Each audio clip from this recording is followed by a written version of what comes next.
Откако управата за јавни приходи го представи новиот модел на пријавување данок, јавноста ја вознемирија неколку прашања и нејаснотии. Првично управата воведе обврска за пријавување данок и за вработените лица кои немаат дополнителни приходи, а од оваа новина не беа иземени ниту пензионерите, кои всушност и најмногу негодуваа, пред се поради задолжителното електронско пријавување.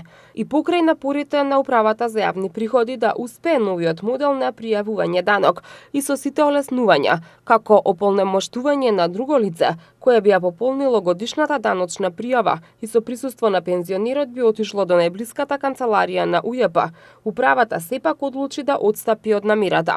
Именно за 7 години е одложена обврската. Пензионерите кои освен пензија не остваруваат дополнителен приход да се пријавуваат во електронскиот систем за даноци во УЈП, информираше денеска директорката на управата Сања Лукаревска.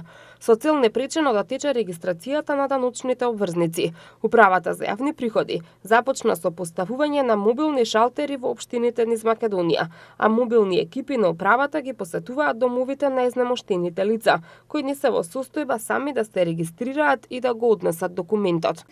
Отворени се даночни канцеларии во Аеродром, во Газибаба, во Чаир имаме наш даночен шалтер, во Ѓорче Петров. Очекуваме дека и во другите општини ќе ни дадат простор до крајот да успееме да си ја завршиме нашата работа, а во оние помали населени места, помалите општини во нашата држава и во градот Скопје пред се одиме и со мобилните даночни шалтери и со нашите возила на управата за јавни приходи со мобилните екипи. До крајот на октомври во електронскиот систем биле евидентирани 36.000 граѓани, а до денеска вкупно се пријавени 300.000 корисници. Очекувањата на УЈП се дека до крајот на годината без поголеми проблеми ќе се заврши обврската, иако вкупно треба да се регистрираат околу 900.000 даночни обврзници. За таа цел канцелариите на УЈП ќе работат и со продолжено работно време.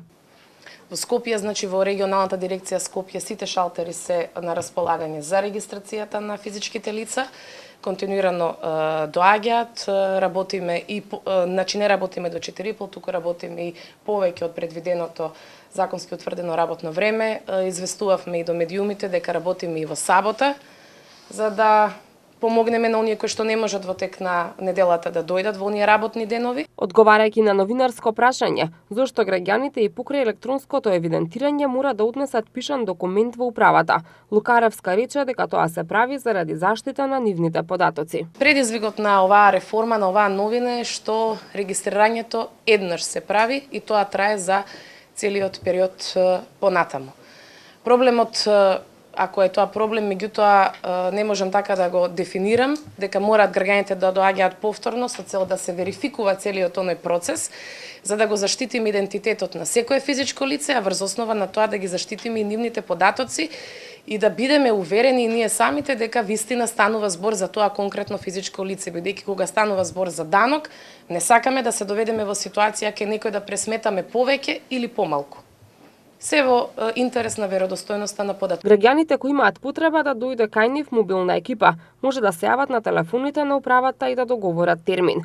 За оние пак кои при регистрацијата го загубиле ливчето што треба да го однесат во УЈП, неопходно е да одат на шалтерите на управата и таму да им се испечати пријавата. Во Македонија, согласно податоците од изминатите години, има околу 45.000 пензионери кои остваруваат дополнителни приходи освен пензија.